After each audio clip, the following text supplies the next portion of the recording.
시청자 여러분 안녕하십니까? VOA 모닝뉴스 시작합니다. 이달 초 발생한 북한군의 비무장지대 감시초소 총격 사건을 조사해왔던 유엔군 사령부가 진상조사 결과를 공개했습니다. 유엔사는 북한군의 총격이 우발적이었는지 확정적으로 판단할 수 없으며 남북 모두 정전협정을 위반했다고 결론 내렸습니다. 조상진 기자가 보도합니다. 유엔군 사령부는 26일 자체 사회 연결망 서비스 페이스북을 통해 지난 5월 3일 발생한 비무장지대 내 남북 간 감시초소 총격 사건에 대한 유엔군 사령부의 다국적 특별조사팀의 조사 결과를 발표했습니다. 유엔사는 특히 북한군의 총격 4발이 고의적이었는지 우발적이었는지는 확정적으로 판단할 수 없었다고 밝혔습니다. 총격 사건 당시 기상 상황과 북한군의 동향, 대북 기술 정보 등을 고려해 북한군의 우발적인 총격이라고 했던 한국 합참의 판단과는 다른 것입니다. 유엔사는 또 북한군이 사용한 총기에 대해서도 한국군은 중화기로 분류되는 고사총이라고 밝힌 것과 달리 소형화기로 적시했습니다. 유엔사는 이어 북한군의 감시초소 총격 사건과 한국군의 대응 사격 모두 정전협정 위반이라고 결론지었습니다. 북한군이 지난 3일 오전 7시 41분경 군사분계선 북쪽의 북한군 초소에서 남측 유엔사 250번 초소를 향해 14.5mm 소형화기 4발을 발사했으며 한국군은 북한군 소형화기 사격에 대응해 32분 뒤 사격을 실시한 것도 정전협정 위반에 해당한다는 것입니다. UNC determined that both the KPA and the ROK Army committed armistice agreement violations with unauthorized small arms fire across the military demarcation line. 쌍방은 모두 비무장지대 내에서 어떠한 적대 행위도 감행하지 못한다고 명시한 군사정전협정 1조 6항에 근거한 것으로 풀이됩니다. 유엔사는 이번 총격 사건 조사와 관련해 북한 측에 관련 정보 제공을 요청했고 북한군이 이를 수신했지만 공식적인 답변을 내놓지 않았다고 밝혔습니다. UNC will continue to maintain and enforce terms of the armistice agreement to enable peace and security on the Korean Peninsula, a mission it has successfully executed since 1953. 한국 국방부는 유엔사의 이번 조사 결과가 북한군의 총격에 대한 실제적 조사 없이 발표된 것에 유감을 표한다고 밝혀 사실상 수용할 수 없다는 입장을 보였습니다. 또 한국군 현장 부대는 당시 북한군 총격에 대해 매뉴얼에 따라 조치했으며 문제가 없었다는 입장을 재확인한다고 말했습니다. 유엔사는 이번 조사 보고서를 미국과 한국 합참에 제공할 것으로 알려졌습니다. VOA 뉴스 조상진입니다. 독일 정부 당국이 북한과 벌이는 사업이나 거래에 대한 보고를 의무화하도록 했습니다. 이 북한의 자금 세탁과 테러 자금 조달 위험에 대응하기 위한 조치인데 이를 이행하지 않는 기업은 제재를 받을 수 있습니다. 지다겸 기자가 보도합니다.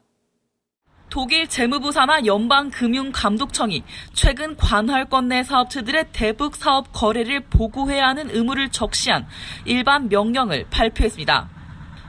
북한의 자금 세탁과 테러 자금 조달 위험에 대응하기 위해 발표된 이번 일반 명령은 지난 14일 발효됐으며 명령 이행에 법적 의무가 있는 기관들은 표준 양식에 따라 즉시 서면으로 보고해야 합니다. 북한 또는 북한에 기반을 둔 법인 자연인과의 현행사업 관계 유무와 과거 거래 여부가 서면 보고에 포함돼야 합니다.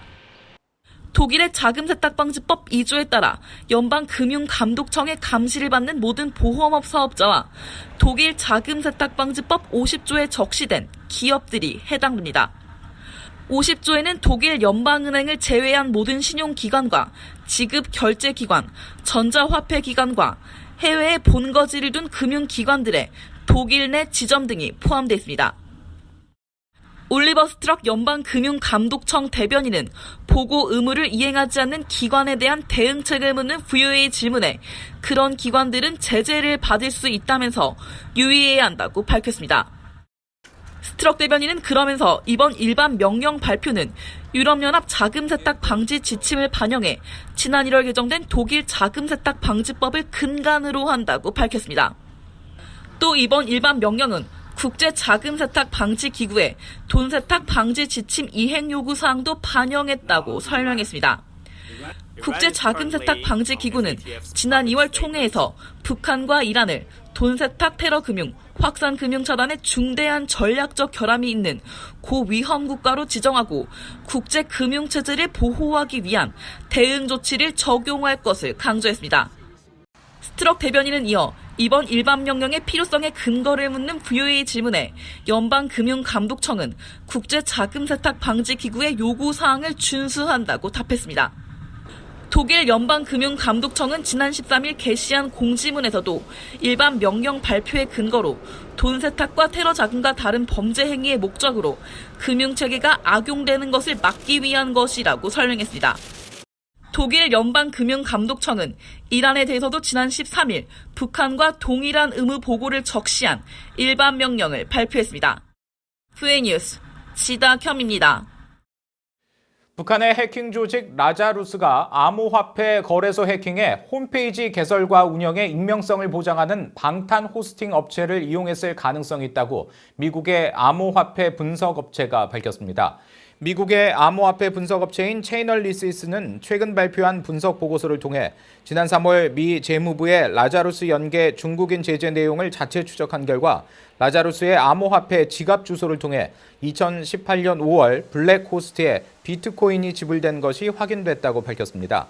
라자루스가 거래한 블랙호스트는 방탄 호스팅 업체로 알려졌는데 서버 컴퓨터의 전체 또는 일정 공간을 임대해주고 고객이 서버에 무엇을 저장하든 상관하지 않는 회사로 익명성이 철저히 보장돼 범죄에 자주 악용되고 있는 것으로 알려졌습니다.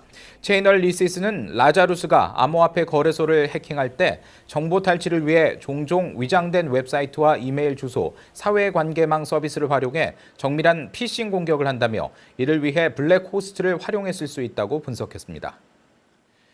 유럽연합 EU와 일본이 북한 문제를 비롯한 아시아 태평양 영내 문제를 해결하기 위해 지속적으로 협력하기로 했습니다.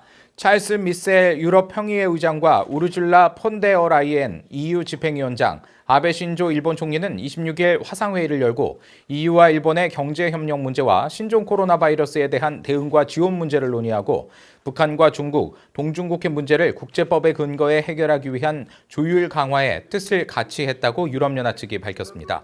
또 코로나 바이러스 감염증 확산 상황을 악용한 사이버 범죄와 각종 테러에 대한 우려가 커지고 있다며 표현의 자유와 법치주의, 민주주의의 공동 원칙 아래 대응에 협력할 것이며 일부 지역에서 바이러스 확산을 계기로 갈등과 억압이 자행되는 데 대해서도 강력히 대응할 것임을 분명히 했다고 강조했습니다.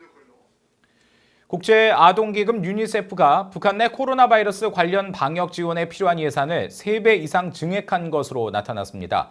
유니세프는 25일 공개한 동아시아 태평양 지역 코로나 상황 보고서 7호를 통해 올해 북한 내 코로나 바이러스 방역 지원 예산을 지난 보고서에서 밝혔던 132만 달러보다 약 3.5배 늘어난 465만 달러가 필요하다고 밝혔습니다.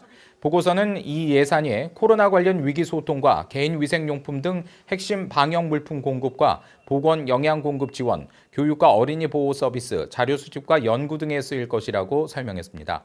유니세프는 지금까지 북한 주민 64만 7천여 명에게 산부인과 서비스와 어린이 예방접종 등 보건 서비스를 실시했다며 현재 북한의 경우 47만 달러가 모금돼 필요분의 90%가 부족하다고 밝혔습니다.